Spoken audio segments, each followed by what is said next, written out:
ဒီကနေရရလာတဲ့ပတ်စံနဲ့ကိုလှုပ်ရှင်တဲ့ဟာကိုထားပြီးတော့လှုပ်လိုက်လို့ခါကြလို့100ကန်လောက်ပဲပြီးမဲ့ဟာ900ကန်လောက်ပြီးသွားတယ်စင်မီတန်ရဲ့ရေရှည် client ချင်းဝင်9ချိန်မြောက်လျှောက်ထားတဲ့အကူနဲ့မိတ်ဆက်ပေးမှဖြစ်ပါရဲ့ကျွန်တော်နာမည်ကတော့ကိုမင်းတို့အောင်ပါဗျထိုင်းမှာနေပြီးတော့တဲကျုပ်လုပ်ငန်းမှာလုပ်တာ6နှစ်ရှိပါပြီစင်မီတန်မှာအကူဘာကြောင့်ချင်းဝင်စလျှောက်ဖြစ်ခဲ့ရလဲပေါ့နော်ဒီရရတဲ့ပတ်စံကိုပို့ပေးတယ်မြန်မာပြည်မှာဒီအိမ်လုပ်ဖို့အတွက်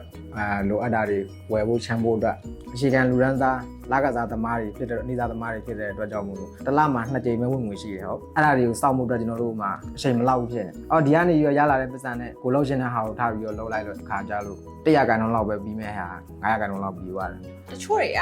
ပတ်စံချေးရမှာကိုရှက်တဲ့သူတွေကြောက်တဲ့သူတွေရှိရပါတော့အကူကကြတော့ဘယ်လိုခံယူထားလဲမသိဘူးရှက်ဖို့မလိုပါဘူးတကယ်ပဲရှက်ဖို့မလိုပါဘူးလူတိုင်းကလူအသက်ရှင်နေသေးရတော့ဒီပတ်စံဆိုတာကြီးကမဖြစ်မနေဟုတ်တယ်မလားတတော်တနေရာနေကိုဘွားအတွက်တစ်စိတ်တစ်ပိုင်းထောက်ကူဖြစ်တယ်လို့လည်းကျွန်တော်ထင်တယ်မဆက်ကြပါနဲ့ဆက်ဆံကြည့်ပါလာပြီးတော့ရှင်းငွေ6ကြည့်ပါအခုစမီတန်ဝန်ထမ်းနေနဲ့ဆက်သွယ်တဲ့အခါပေါ့နော်သူတို့ရဲ့ဝန်ဆောင်မှုကအခုဘယ်လိုခံစားရလဲ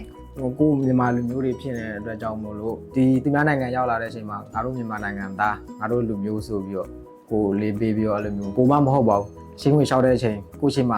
စကားပြောဆိုဆက်ဆံနေတာတွေကိုတွေ့တယ်တို့ပေါ်ပေါ်ပြီးပါပဲအခုအနေနဲ့ဒီပထမဆုံးအချိန်လျှောက်ခဲ့တော့ကနဲ့ဒီနောက်ဆုံး9ချိန်မြောက်လျှောက်ခဲ့တဲ့အချိန်မှာဘာတွေကွာခြားသွားလဲပေါ့နော်ပုံမကောင်းမလားပိုလွယ်ကူလားပေါ့အဲ့လိုမျိုးဟုတ်ပထမဆုံးအချိန်လာပြီးတော့ချင်းငွေလျှောက်တော့ကတော့အချိန်လေးတော့လည်းပေးရတာပေါ့လူတယောက်ရဲ့ယုံကြည်မှုလူတယောက်ကိုလုပ်ပေးနိုင်မဲ့အနေအထားရှိလားမရှိလားဆိုတာဒီကုမ္ပဏီဘက်ကသုံးသပ်ရတယ်ဆုံးဖြတ်ရတယ်ဒါတို့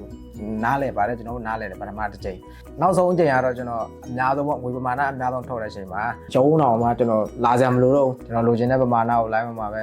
စကားပြောတယ်မိနစ်တူနဲ့ကျွန်တော်ရပါတယ်ပေါ့နော်ဟုတ်တမ်းပြီးတော့ထုတ်လိုက်ရတယ်ပေါ့နော်တမ်းပြီးရပါတယ်ဟုတ်အခုစမီတန်ကနေချင်းငွေထုတ်ပြီးတဲ့နောက်မှာပေါ့နော်ဒီချင်းငွေကိုဘယ်လိုမျိုးအသုံးချဖြစ်ခဲ့လဲပေါ့နော်အဓိကတော့ထိုင်းမှာတော့မဟုတ်ဘူးနော်မြန်မာပြည်မှာကိုယ့်ရဲ့ဆွေမျိုးသားချင်းကိုယ့်ရဲ့ညီကိုမောင်နှမကိုယ့်ရဲ့မိဘသူတို့တွေလိုအပ်တဲ့ဥပမာတနေရာနဲ့တနေရာရွှေ့ပြောင်းမယ်ကျမရေးအတွက်ပစံတွေပါတွေလိုအပ်တယ်ကျွန်တော်မှအဲ့ပြဿနာတွေ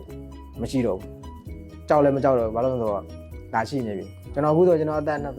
စ်ပဲရှိပါတယ်အသက်25နဲ့ပြည်တာနဲ့အိမ်တစ်လုံးပိုင်ရမယ်ဆိုပြီးတော့ကျွန်တော်လုပ်တယ်တကယ်လည်းပြီးခဲ့ပါတယ်လဲဝယ်တာတို့တောင်ရဝယ်တာတို့အခုချိန်မှာတရားရတဲ့ပြဿနာနဲ့လုပ်လို့ရတယ်ကျွန်တော်ကိုယ်တိုင်လည်းနောက်ဆိုရင်လုပ်ဖို့ရှိပါတယ်လုပ်လည်းလုပ်နေပါတယ်ဟုတ်အခုနောက်ဆုံးမိခွန်းလေးကတော့စမီတန်ကိုပြောခွင့်ရမယ်ဆိုလို့ရှိရင်ဘာပြောချင်လဲဒီကလူရန်သားတွေအတွက်အများတန်းရှင်းနေပေးပါဘာလို့ဆိုတော့ကျွန်တော်မဟုတ်ဘူးเนาะဒီကလူရန်သားမှန်သမျှအကုန်လုံးဒီကုမ္ပဏီရှိနေတဲ့ကြောင့်မလို့အကုန်လုံးစတာရအကုန်လုံးအဆင်ပြေပါတယ်မိခွန်းလေးဖြည့်ပေးတဲ့အတွက်ကျေးဇူးအများကြီးတင်ပါတယ်ဟုတ်ကဲ့တဒါ